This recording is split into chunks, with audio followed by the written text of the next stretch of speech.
Hey,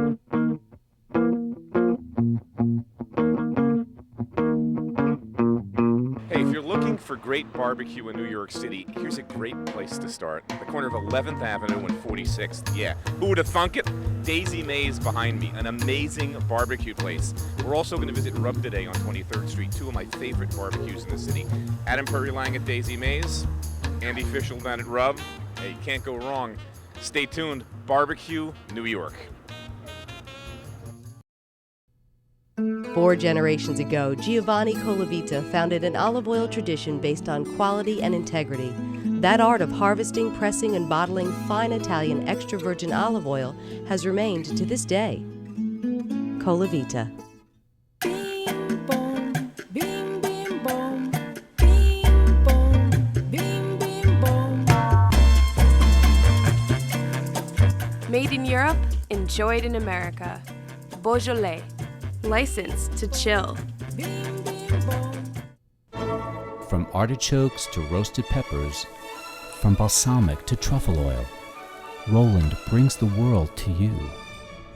Roland, global experts in specialty food. At Cento Fine Foods, we're dedicated to preserving the culinary heritage of authentic Italian foods by offering over 100 premium Italian products for the American kitchen. Authentic Italian cooking begins with Cento. Now look at this, you know. Hey, let's go meet Adam Perry-Lang, the chef owner of Daisy Mae's. You know, when you think barbecue, you think these self-taught guys down south. Let me, Adam Perry-Lang is a great classically trained chef. Went to cooking school, spent a good long time working with Danielle Boulou at Danielle. This guy can cook, and he just decided, well, he'll tell his story. He just decided he wanted to get into barbecue. He has one of the best places in the city. Hey, let's visit Adam Perry-Lang at Daisy Mae's. Bottom line is, I got a great head start, but I realized that no matter how good I could cook, I could never be a French chef. And not only that, I just did not want to, I just felt like I could create a food that was, I wanted to create a food that was more accessible. I always looked at food as a anthropological adventure of learning different things. And for me, barbecue, I tapped into that while working as a private chef in New Mexico. I tapped into, wow, this is just an amazing cuisine.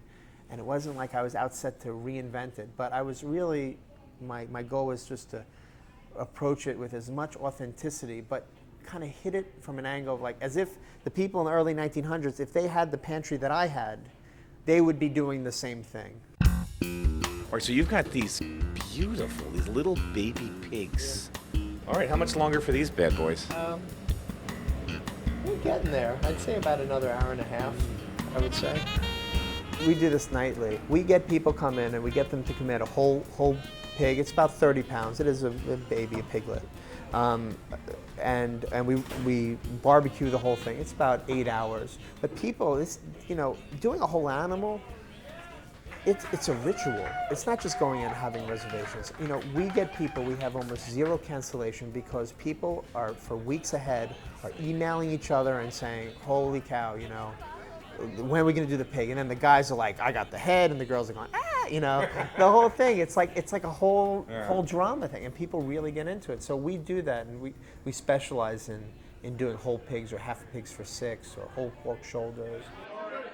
One of the reasons why I think that the pig really tastes so good is not so much that the specific taste is so good, because it is, but it's the anticipation, it's the building up to, it's the excitement, which we lose so much in this world of eating. And barbecue, to me, represents a lot. It's ritual. And that's why we have challenges, not because of ventilation here in the city. We have more challenges with barbecue because to enjoy barbecue properly, you're forced to slow down. I was going to say, it's the ultimate slow food. It is slow food by definition. Yeah. You wait until it's done, and if it's 8 hours, it's 8. If it's 10, it's 10. And there's no going in there too soon. So, you really have to force yourself to relax, to enjoy it. You do whatever the hell you want. I mean, I'll get you your ribs in 2 minutes if you want them to. But the concept is that, I think that you'd miss the point, but not everybody has to get it.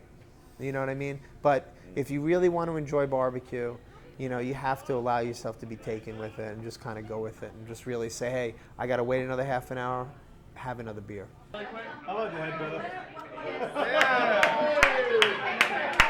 Talk about what meat you're doing and how you're approaching it. Well, I noticed that there was such a consistency of the same type of things, whether it's St. Louis ribs or spare ribs. And I mean, it's just kind of the same old cast of characters. And I turned around, I was like, listen, it's protein, it's meat, and I have a viable smoker, and I have a sophistication of clientele that would say, hey, you know what, rack of lamb, okay, let's barbecue it. Who really does that? Now look at this, This is just, straight up. Got all the spice on there. It's not that it cakes on, but, it settles in, and then as the juices kind of come out, they create like this little crust. So we almost overspice at the start, and then it kind of gets, shaken off in terms of what sticks. And then, I mean, look at that. That is, to me, is just absolutely gorgeous. Something about lamb with barbecue. I'm looking forward to this because I've never had, the whole lanolin thing, lamb barbecue. I'm thinking this is going to be magic. Oh, it's unbelievable. All right, here's my buddy Josh Ozersky. Josh writes Grub Street for NewYorkMagazine.com and a lot of other things. Great food writer, real pundit, one of my constant dining companions in New York City. This guy loves barbecue. Hey, let's let Josh talk to us about what he thinks about barbecue in New York. Anyway, so you're a barbecue nut. How did you get so into barbecue? When did you get the barbecue bug? Well, I was raised in Atlantic City, but I was originally born in South Florida. So I was exposed at an early age to good barbecue. There was a place called The Pit, which was way the hell out on the Tamiami Trail. It was a real traditional pit barbecue. And I got very early in my growth the sense of what smoke was meant to taste like, the kind of ineffable admixture of pork or beef and the aroma of fragrant hardwood fumes. It's a kind of alchemy, really. I mean, it's like a philosopher's stone. When you go to a big city, especially like New York before the last couple of years, essentially what you had was a very crude kind of childish burlesque of barbecue. They put like a disgusting sweet gloppy sauce on, or they would have liquid smoke, or you would see barbecue that just didn't have any smoke at all, and it's still, a lot of places don't really know what they're doing. But when it's done right, it's the most, it's like one of those things, like it's like foie gras and sauterne, you know what I mean? Or ham and eggs. Like meat and smoke is just, it's a gastronomic endpoint. Hey, now we're off to Rub on 23rd Street. I just love this place. It's almost in my neighborhood. I'm here a lot. Andrew Fischel, the owner, just has this vision. Long Island guy, got into barbecue. Who knows? He'll tell you how it all got started. Scott's our Pitmaster, and basically everything you see that's in here right now will be served fresh tonight. What do I have on here now? What's the dry spice rub? What is it? How long's it been on it? Well, basically what it is the St. Louis cut. We cut off the chine bone, then we slather it, rub it, throw it in the pit. The rub consists of, the basic rub is basically salt, sugar, and various peppers, and various type of salts. This fire virtually never goes out. It's like an eternal flame. We're constantly cooking, prepping, cooking, slicing, serving all day long, all night. It never stops. It's always going. It's and you live upstairs. And I live above the thing. So it's a 24-hour endeavor sometimes. Our whole thing is we don't say it's from anywhere. If you look at our menu, it doesn't say Texas, Kansas City. It does say St. Louis on it, but that's the cut of the rib, not the style. Ours, we feel it's best of breed. We don't care where it's from, just as long as it's good barbecue, and this is what we like, and this is what we're going to present to you. I get people from all over the country who come here. Well, I like it like this. I'm from Kansas City, and I like it like this. I'm from Texas, and I like it like this. And I say, I like it like that too. But we have this, and it's pretty good. Why don't you try it? Most of the time they try it, and they say, oh, this is good. I like this. And, there is no New York barbecue tradition. And basically that's what we're starting. We have little customers, young people who first time they ever had barbecue was here, and in 20 years they're gonna be like, oh, I had it at a rub in New York, and this is the way I liked it. And so let's meet the Pitmaster, the man that actually works these pits day to day. Scott, who Andrew met upstate when he had his own little barbecue place. This guy's great, man. I love him. He's here every day. He's really the bricks and mortar guy. He's here at dawn. He closes the place at night. And he's here in the morning to make sure the flames are still lit. Actually, I come down for the first block party that we did. It was about a year before we opened, And I saw the excitement that was generated by the interest in barbecue and the fact that we were going to open a restaurant here on 23rd Street. And I decided I had to do it. I mean, there's no, just see that many people excited about something that we could bring them. I was really excited about it and decided, what the hell, I'll come and move to New York and do it.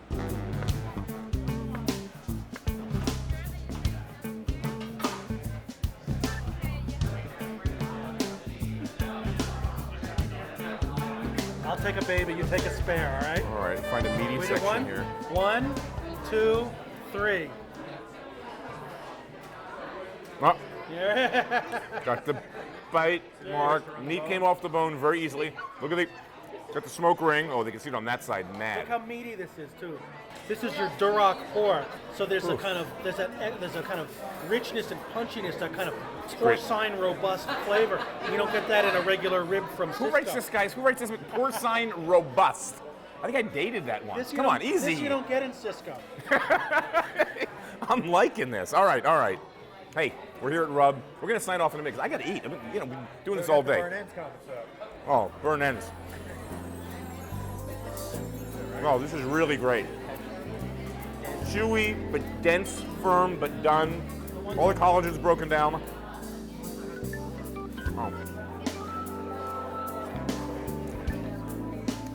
Signing off from Rub Barbecue. Late at night. Putting this down, going to a baby back. Salud. Part of the eating team. Somebody has to do it. That's word. Oh, these are totally dope. Oh. Hey, barbecue in New York City. You know, who would have thought it? 15 years ago, what was it? Maybe Virgil's? I don't know, there was one place. Blue Smoke comes along in the 90s. But it's gotten so much more serious since then. Since we did the show, we did Rub, which is, I guess this year they opened. Daisy Mae's been open a while. Love both of those places. A third barbecue opened right in that same neighborhood as Rub on 26th Street called Hill Country. That's spectacular. I'll do them next year. It's Robbie Richter's place. It's great. It's like Kreutz's Market in Texas. It's Texas style. They do brisket, pure smoke. They bring in the wood from Texas. Anyway, I've been like a barbecue roll, just eating that stuff like mad. But we come to the point of the show where I got to cook something. So, in my opinion, the truth is with all those places, the weakest link is the side dishes. They're just, none of them were great. But the idea is you go there to eat meat. You don't go there to eat sides. So I was thinking, do I want to just, when I do the steakhouse show, I end up getting stuck with doing side dishes. And it's hard because you paint yourself into a corner. And you kind of know what goes with barbecue. I mean, you can make succotash, you can make beans, you can make a big salad, make whatever you want. I thought, one thing you never see there, and probably for good reason, because you eat so much darn meat, you have no room for it, is desserts. And I'm thinking let's do an iconic, classic American dessert. I don't do a lot of pastry on the show because I'm not a baker, so we're going to keep it real simple. But I'm thinking, barbecue is a great way to go. The food's delicious. It's got these big, heavy flavors. You got that smoke, that layer, that red ring around the meat, and you're thinking ribs, you're thinking brisket, pork. It's heavy, and of course beef, which is the Texas barbecue, and sausage. So fruit for dessert, something simple, something that's not going to be heavy. And I thought, well, it's in the summer when we're cooking now. Peaches are beautiful this year. Let's do like a real simple peach streusel. So it's just going to be peaches on the bottom, touch of cornstarch to bind them. I'm going to bake the peaches with a little sugar. That's it in the oven. I'm going to bake my streusel separately, put it on top. Because I'm thinking if I'm done barbecue and I'm done all that heavy food, it'd just be wonderful to have a nice big scoop of a peach streusel, maybe a little vanilla ice cream. Perfect finish for that meal. So to get started, I guess the first thing we'll do is make the streusel, which is an easy topping for all these fruit desserts. And I don't even follow a recipe. It's just equal amounts, and I'm just going to eyeball this. Excuse me.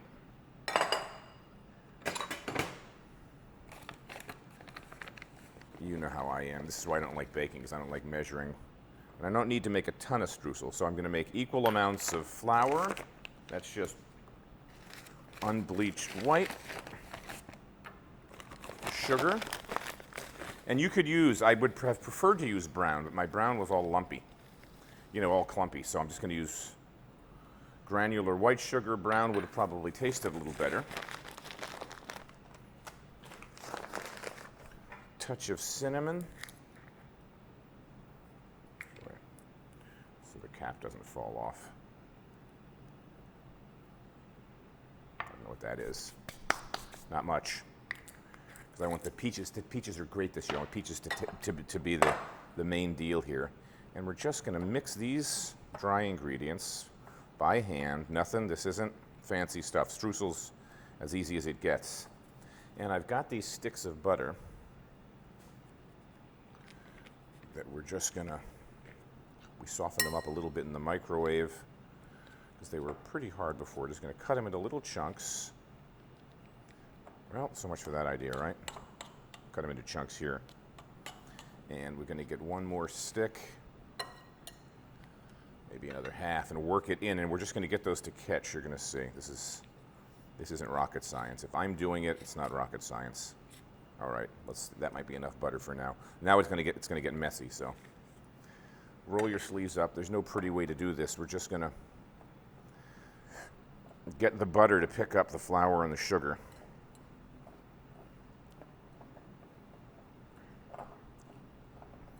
Until it kind of forms, you'll see it's going to look like little pebbles almost. Just work these in, and there's no real other way to do this. You could try and use a wooden spoon, you could try and use a little spatula, but best way is to get your hands in there. And we're going to bake this in a 350 oven on parchment paper.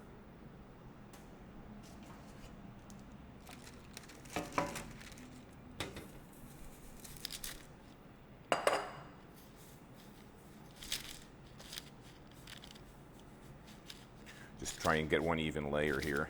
All right, we're going to put this into a 350 preheated oven for about 15, 20 minutes. We'll just check it about every 10 minutes. I just want this golden brown. I'll cook the flour out. That's basically all we're trying to do here. And I'm going to wash my hands. Streusel's in the oven behind me. 350. It's going to be about 15, 20 minutes. I'll check it in a few. Now we're just going to cut these peaches up. And again, these peaches don't have to be great. If you're baking, a little overripe is fine for me. We're just going to take them off the stone and keep them in nice big chunks. So it's been a great year for peaches this year, actually, too. Peaches and tomatoes have been splendid. I want to keep them in big chunks. These are washed, obviously, before I started. We gave these a bath. Peaches tend to have, you have to watch out, some of these fruit tend to be, on the tree, they're subject to blights, so this is one of the fruits where you really kind of have to wonder about pesticides. You get organic ones a little less so, but I got these from the Union Square Market, and we gave them a good bath. And I love these fruit desserts with streusel because they're so easy to make at home, and they're really pretty darn healthy because there's not much in them. You know, in terms of like when you think pastry, you're thinking butter and flour and cream and sugar, and with these fruit desserts, you're really taking all that out of the equation. There's just a little bit of butter, a little bit of flour on the streusel, and a lot of fruit. And I don't do a crust with this because, you know, crusts tend to be pretty heavily laden with shortening. So I don't think I need a crust on the bottom, so it's crustless. This same works for apples, same idea. It's been about 10 minutes to check the streusel here, and one of the things you want to do is, see how it's cooking around the edges? This always happens. So we're going to move it. We're going to stir it a little, just like this. Just turn it over on itself. And then spread it back out again. It smells good. It smells like brown butter. Check it in 10 more. All right, I'm going to put, peaches aren't a wet fruit. If I was doing blueberries or strawberries, any of the berry fruit, they really are full of water. I'd put a lot of starch in. Peaches, I don't need much, but I'm going to put a little bit of cornstarch and just a little bit of sugar. So I've got a little sugar here. It's, again, not much, but it is dessert.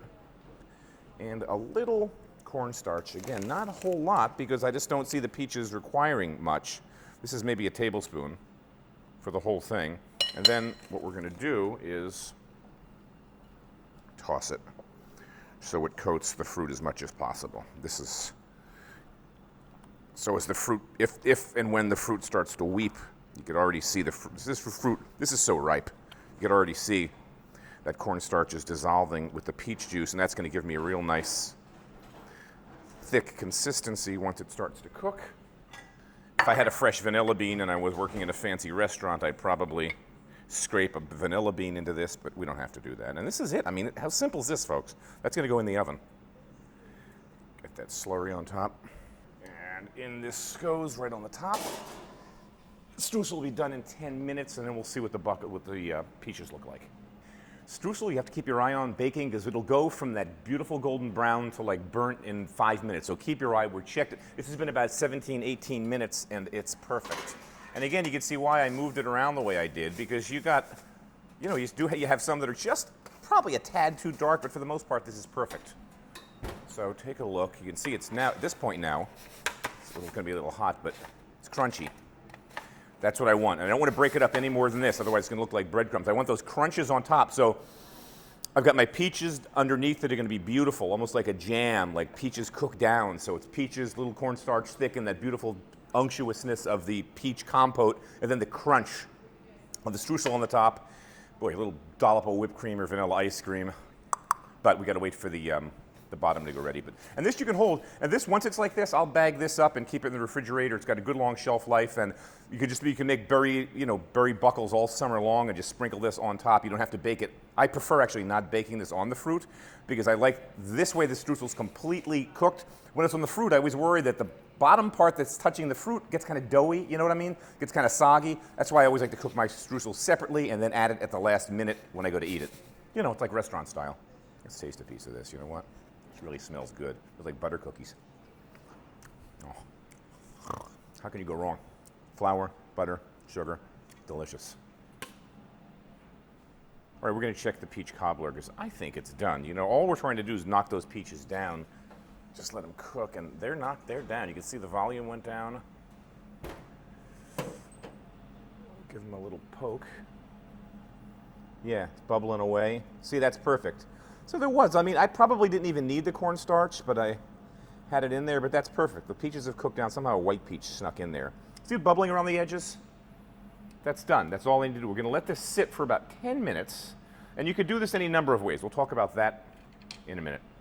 Okay, so any number of ways you can do this. You could take this now, let it cool off, let it sit at room temperature for a while, sprinkle the streusel on, bring it to the table, and scoop it out. You know, in a restaurant today where they get fancy for presentations, they would probably get a ring mold on a plate. So they'd get a little metal ring mold, which you could use like any one of those cutters. Scoop some of this out, sprinkle the streusel on the top, lift the ring mold, and then you have that perfect little like tartlet look. Little bowl of ice cream next to it would be perfect, but you know I don't do this fancy stuff. There's no food stylist here. There's no back kitchen. If I'm baking, I'm nervous enough. So the fact that this came out, I'm happy. So we're not gonna get fancy with preparations. We're just gonna get a little bit of this, put it on the plate. You see that beautiful white peach. I guess somehow or other I snuck a white peach into this mix. And if I had ice cream, it would be sitting right next to it. And we're gonna get some of the streusel and sprinkle the streusel over it. And again, this streusel is just going to give it completely different. You know, this is the base is very fruity, cobblery. That's enough streusel. And at home, I don't have ice cream here, but you know how we picture this. A little cannelle of ice cream on the side, a little bit of whipped cream on the side. Anything like that would be perfect. Because I'm thinking, again, after barbecue and heavy food, and even in the summer, you've got your berries that come into season early on, and then you've got your pit fruit like this that come in. It's just, this is like the perfect summer dessert, because after you're done eating heavier food, and I don't want to, even in the summer, I don't even eat much heavy food. No matter what, I don't want a big dessert. I'm not thinking cakes, torts, big, heavy things. I don't even want to bake much in the summer, so this is easy. In the oven, fast. Like I said, you got no crust on this. It's healthy as could be. It's just the fruit. If you want to leave the streusel out, just the stewed fruit's fantastic. And you could mix. I was going to put plums in here. They had some beautiful plums, but it got complicated. The plums might cook differently. I got nervous. My pastry chef friends are laughing at me, but they had these little beautiful plums. It would have been perfect plums and peaches in this, but I didn't do it. But anyway, great. So after barbecue, something like this, you know, Rub's not serving it. Maybe they'll hire me as a pastry chef. Maybe I could. That's a thought. I could be a pastry chef at a barbecue joint. Yeah, I never thought. That's a career option. Joe, you know, remind me of that later. Thanks for watching. New York's got amazing barbecue. Visit the places. Again, my favorite right now, up in Harlem, you've got Dinosaur, you've got Daisy Mays over on 11th Avenue, Rub on 23rd Street, and Hill Country, which you didn't see Dinosaur Hill Country on this show. We'll show them next season. 4 amazing barbecue places, world class, right here in the city. And now you can make a simple dessert at home to go with it. That was easy. I'm done baking. See you next week. 4 generations ago, Giovanni Colavita founded an olive oil tradition based on quality and integrity. That art of harvesting, pressing, and bottling fine Italian extra virgin olive oil has remained to this day. Colavita. Bing bong, bing bing bong, bing bong, bing bing bong. Made in Europe, enjoyed in America. Beaujolais. Licensed to chill. From artichokes to roasted peppers, from balsamic to truffle oil, Roland brings the world to you. Roland, global experts in specialty food. At Cento Fine Foods, we're dedicated to preserving the culinary heritage of authentic Italian foods by offering over 100 premium Italian products for the American kitchen. Authentic Italian cooking begins with Cento.